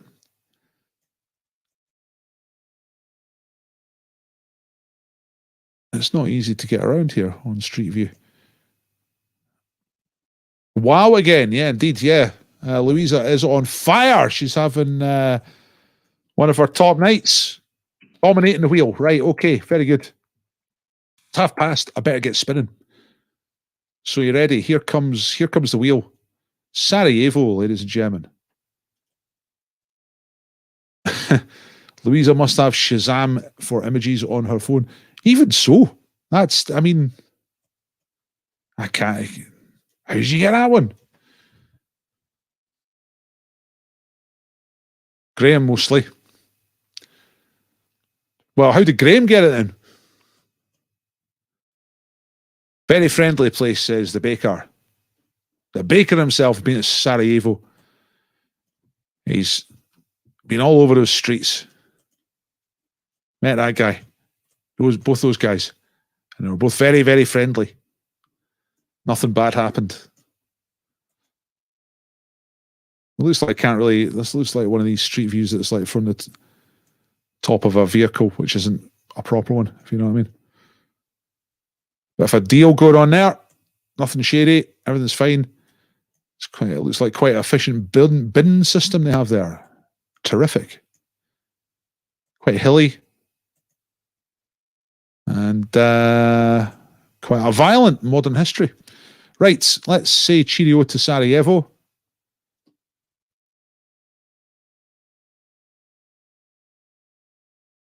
I hope not. That was Torval indeed by there. Right, where are we? We are about to do spinning the wheel. Let's get the wheel on. Share screen, Chrome, tab, wheel of names. So here's the wheel of names, peacefully rotating. There's Karen, there's Beeg, there's Louisa, there's Chrism, there's Raymond, there's Alison, there's Lorna, Louisa. Gary and Alistair and Louisa again, Natters twice. That's who's all on the wheel. Right, we're going to spin. Let's get spinny. Spin number one is for we're going to start with the breed. Right, that's for the breed. Because, well, yeah, I don't have to explain this. You all know this by now. We're hoping to get somebody in the Edinburgh zone. So let's spin and see if we can. Ole! Caramba! Cabacho! It's Louisa.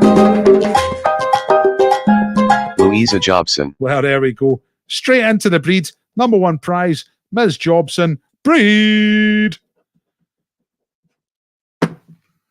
That was well deserved, Louisa. Louisa put up a bottle of Jack Daniels tonight, which is coming up in just a second. She got loads of questions right, or Graham did. But never mind him. It's all about Louisa. Yeah, well deserved. Exactly, Gary. Well said. Right, fantastic. I'll pass the details on to James the baker.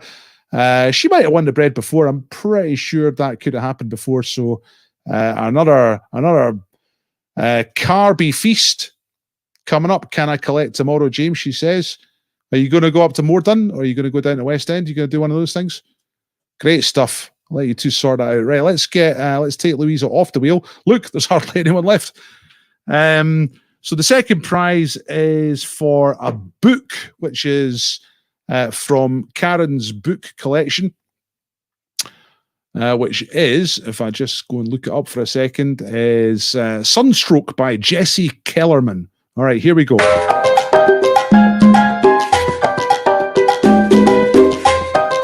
It's Lorna, it's Gary. Is it going to go Alistair? It's Gary. Gary McInnes. Gary wins the book, right? I'll get Karen to send that to your address, Gary. You have won Sunstroke by Jesse Kellerman. It's a novel. Fantastic.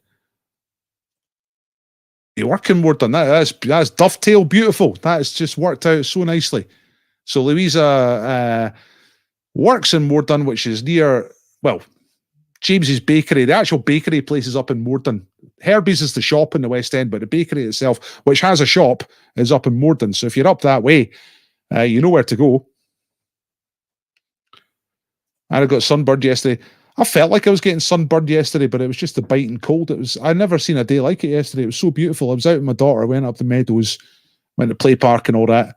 And it was so nice with the sun and spring flowers and leaves coming out of the trees and all that. All these beautiful things, but it is absolutely freezing. I had a t-shirt, a jumper, a big coat, and I was still freezing. So I'm sure Portugal's a lot better. But nice work, Gary. You're in the prizes. Let's take you off the wheel. Right, next prize is 2 vintage magazines. This one's called Royal Scotland. It comes from, I don't know, 1950 somewhere. It's like a souvenir of the royal visit to Edinburgh in Scotland. And this one is called Hobbies Weekly, which is the 50s as well. Yeah, 1955. And it's got all instructions about how to make a sledge, how to make a radio, all sorts of things. You know, it's like craft making. How to make a 6-inch reflecting telescope. Stuff like that. Really great. It's called Hobbies Weekly. So 2 vintage magazines. Let's see who wins that.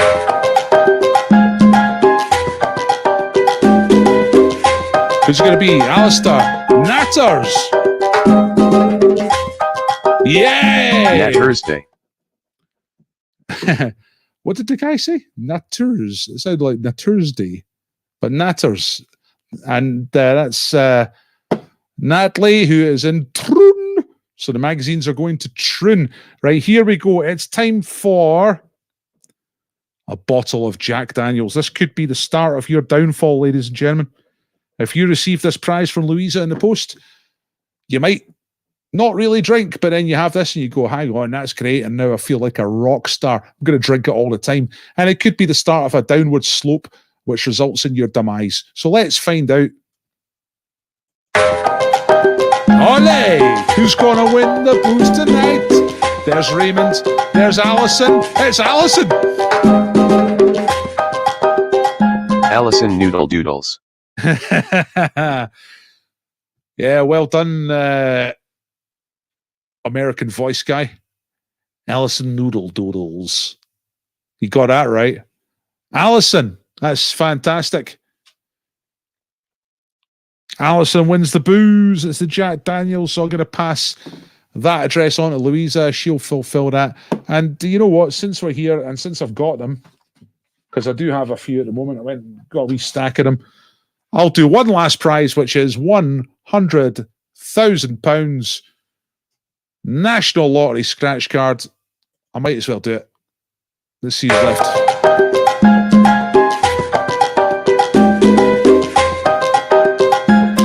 It's Chrism. Yeah, Chris M down London, Wandsworth. Superb, nice work, Chris. I'll get that in the post to you. And well done to all our winners. So Louisa wins the bread, and I think we can all agree that was well deserved. Gary's won the book from Karen's collection by Jesse Kellerman. Natters has won the vintage magazine. They'll be heading down to Troon in the post very soon. Alison's won the bottle of Jack Daniels. It's the beginning of the end. It's the start of the slippery slope. It's your downfall, Alison. And Chrism's won £100,000. So I think everyone's happy. Bad luck. The score link again, Emma. Yes. Well, I mean, that's a good question, Louisa. It was kind of crossed my mind earlier on. I could put James on. I mean, he comes and does the quiz right enough. So maybe I should put him on the wheel. Maybe I should put loads of the baker on the wheel. To be completely honest, Natters, it's not the best ever vintage magazines I've given away, but I've not been in the charity shops for a long time, so it's kind of the bottom of the case. But, you know, they are interesting, especially the Hobbies Weekly one. Some great stuff in there. The front page one is toboggan with a padded seat, right? Well, there's a list of contents up there. Things you can make. A universal table for the hall. A simple xylophone. That's good. Page 262. It starts on page 257, so it's obviously like you got to collect them week by week and put them in a binder. But let's see. Yeah, look, a simple xylophone.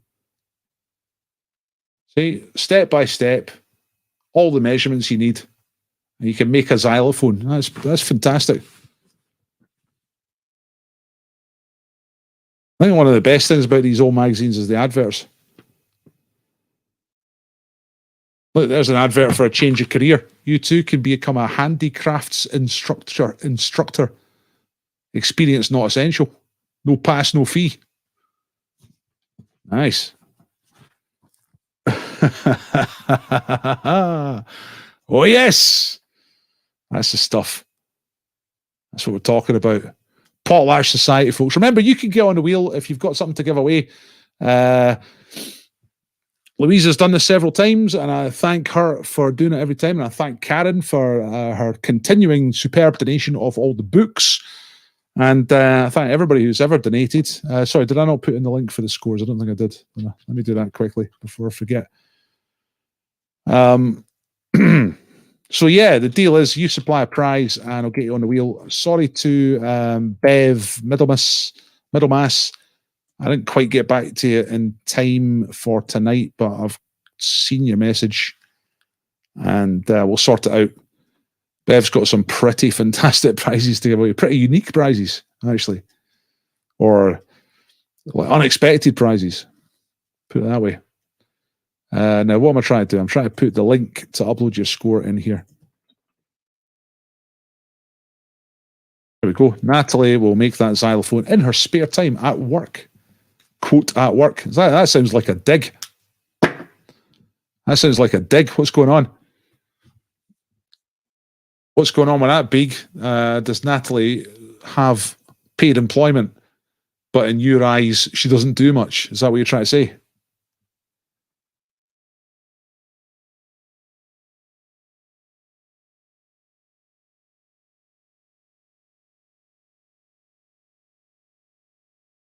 I'm having a book sent to you so you can give it as a prize. It's Jack Monroe's Good Food for a Bad Day. I'll look out for that. Thanks very much. Do you need my address? Or have you got it? Send me a message if you need anything. Yeah, well done to all the winners. I think all the winners are previous winners, so I don't need anybody's address emailed to me. Well done to the Labour guy tonight, Graham McKenzie. Good performance by him. Taking the Labour Party, the Scottish Labour Party, to the top of the charts. There they are. 33 scored. 2 appearances by the Labour, and they're on 70, ahead of the Lib Dems. Greens probably still in pole position because they've only played once, and I should have a woman from the Green Party next Wednesday. I've got Katrina MacDonald for Edinburgh South for the SNP coming on Friday. So we'll see how she gets on. And that's a proper marginal seat, Edinburgh South. Hoping to get the Labour guy for Edinburgh South as well. I'm trying to get as many Edinburgh ones as possible because obviously most of the viewership is Edinburgh. But we have Troon, we have Paisley, we have Livingston, so I'll cast around as well.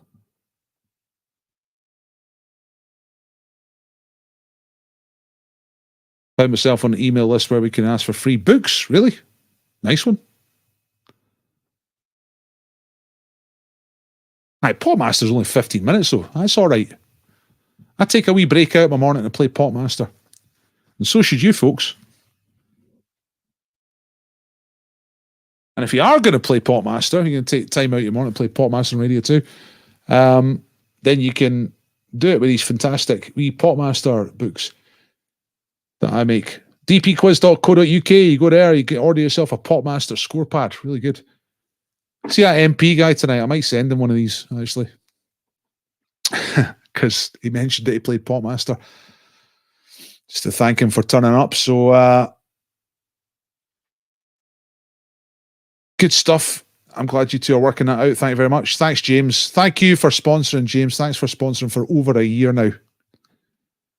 Mary Black. She's Westminster, though, isn't she? I'm trying to get all like MSP candidates on. Unless she's quit Westminster and she's coming back here. But I think you get paid more down at Westminster. So if I was her, I'd stick with a Westminster job until such time. We've used up our pads. Did you order any more? I'll put some on as prizes, actually, because I haven't put any on as prizes for a little while. Yeah, she's a Westminster MP. Thanks very much for anyone who donated tonight. I'm just going to put that in one last time before I turn this off. It's 8:45.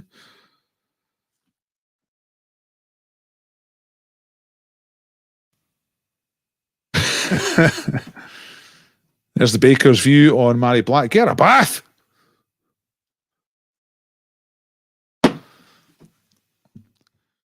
The Lib Dem one, who was on the other night, Rebecca Bell, was saying that she gets a lot of abuse, like on Twitter and whatnot. But I think they all do.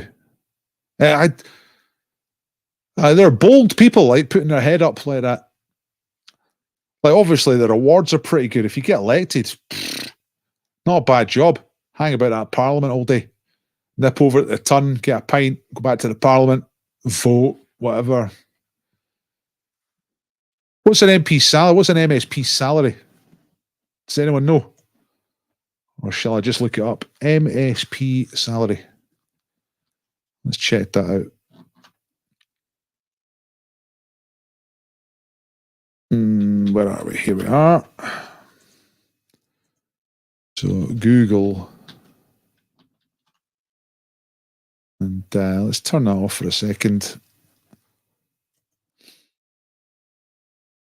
Share screen, Chrome tab, Google. Okay.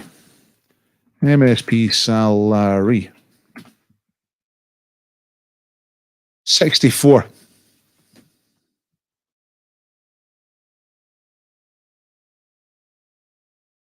£64,470. It's all right, and what does that say? Additional amounts are paid to ministers and officers of the Parliament. Both the Lord Advocate and Solicitor General for Scotland receive the equivalent of an MSP salary included with their law officer salaries. Right, so I got this today through the post. Let me show you. So it's a campaign leaflet from Katrina Katrina Facenda, Labour for Edinburgh North and Leith, right? And she says on her thing something quite interesting. There, she says, I will be a worker's MSP on a worker's wage. This means that part of my salary will go to community and labour movement campaigns within the constituency. So I wonder what she means. I wonder how she determines a worker's salary, because 64 grand is quite above what I think the national average is. So is she really going to give up? What's the national average? Let me just look up that. Scotland average salary 31. That's from 2019, 31. So it's about half. So MSPs get paid roughly twice the amount of money that an average person's salary. And as we know, like, average can mean quite high above what a lot of people get. So, because you don't get 31 grand for, being a cleaner or something like that. So I wonder what Katrina Fakenda means when she says that part of my salary will go to community and labour movement. It's she might mean half of it. She might. It might be all. I mean, there's no figure, But like James says, 3 times that with expenses. Yeah, normal. Exactly. Yeah, I mean, like the average. Think about average salary as it's an average. That means half the people get less than that.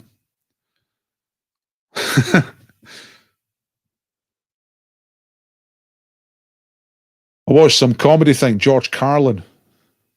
The guy, American comedian.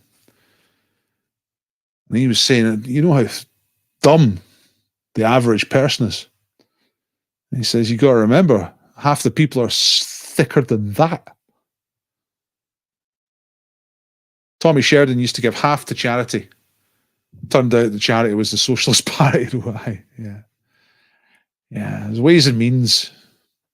Send her an email. I already tried to get in touch with Katrina Fakenda. So I've been trying to get politicians to do this pub quiz versus politics thing. And I'm really grateful to every single one of them that's done it so far, because I've enjoyed it. I hope you've enjoyed it. But most of them just don't reply. I mean, I know they're busy. They try to run a campaign or whatever, but most of them don't reply. I think I've maybe contacted about 40 or 50 candidates so far, and I would say maybe 10 have got back. I'll try and get her on. And I will ask her. I kind of say to them that the chat will be light and it won't be very political, try and make them feel secure about coming on. But maybe with some of the more senior ones, I could be ask slightly tougher questions.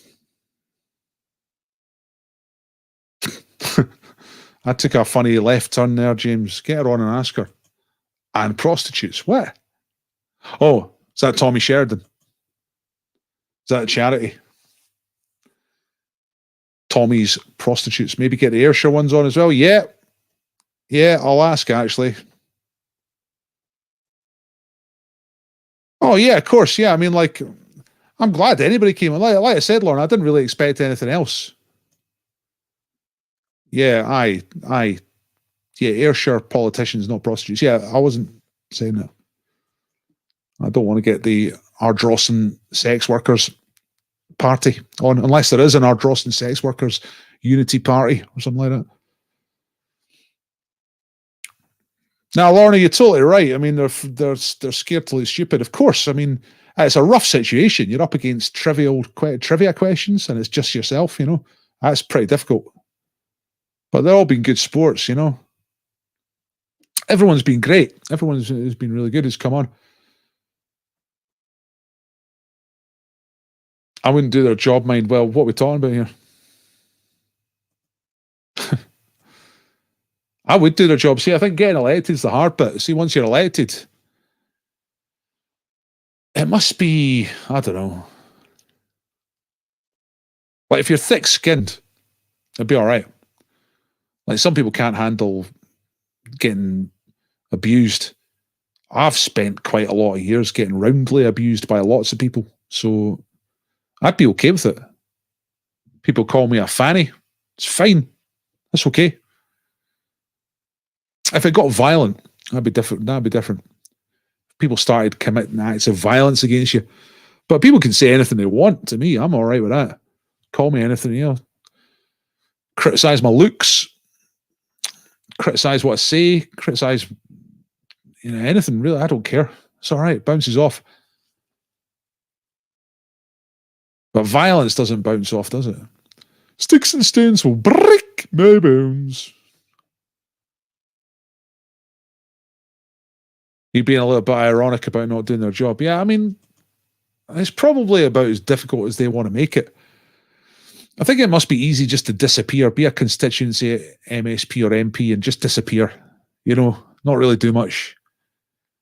You only really get all the flack when you go front line, when you become like front bench or leader of the party. If you've got all that ambition, then you kind of get all the abuse, physical and verbal. But I reckon if you're just jobbing away as an MSP or an MP or a councillor, well, councillors don't get much money. How much does a councillor get? Do councillors get paid? See, I don't even know that.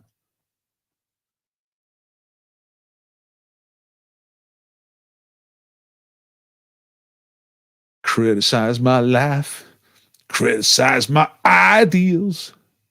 Quality songs. All you do is criticize.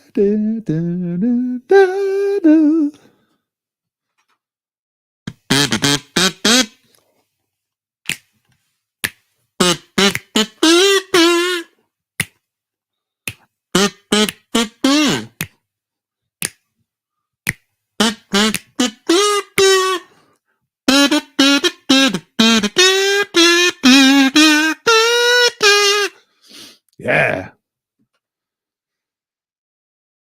All you want to do is criticize.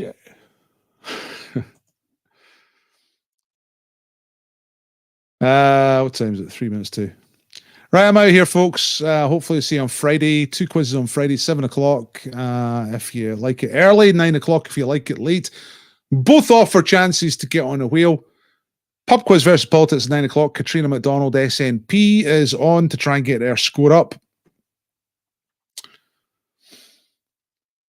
Now, it's been a few weeks since the SNP guy. He was pretty good.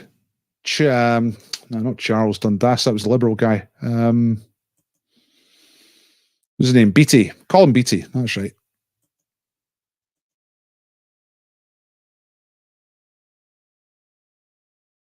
So, SNP 36. So that is 34. So she's getting 34 to get in the lead. That's quite a big score. So, guy did really well tonight.